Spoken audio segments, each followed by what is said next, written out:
The Federal Reserve is set to raise interest rates for the first time in more than 3 years on Wednesday in an effort to combat the quickest surge in prices in over 40 years, but a series of rate hikes will also make a slew of debt offerings more expensive.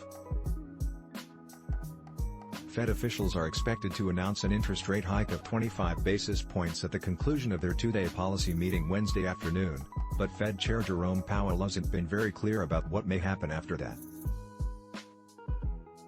With inflation likely to remain uncomfortably high all year, the Fed will probably only stop raising rates if it thinks further tightening risks pushing the economy into recession, Goldman Sachs economist David Mericle wrote in a Monday note to clients. Goldman projects the Fed will raise rates by 25 basis points at each of its remaining 7 meetings this year, with a 50 basis point hike possible if downside economic risks stemming from Russia's invasion of Ukraine diminish.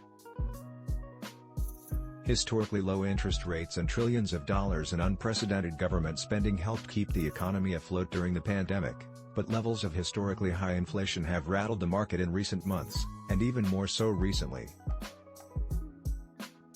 The S&P 500 index has fallen nearly 10% this year amid growing concerns over geopolitical tensions and interest rate hikes, which tend to hurt company earnings and stock prices.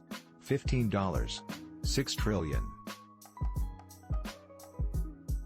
That's how much debt American households held last quarter, the highest amount ever, according to the New York Federal Reserve.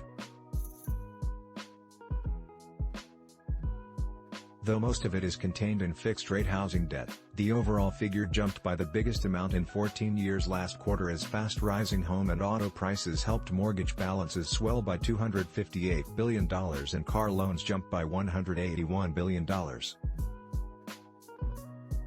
Credit card balances, on the other hand, increased by $52 billion, while student loan debt actually contracted by $8 billion.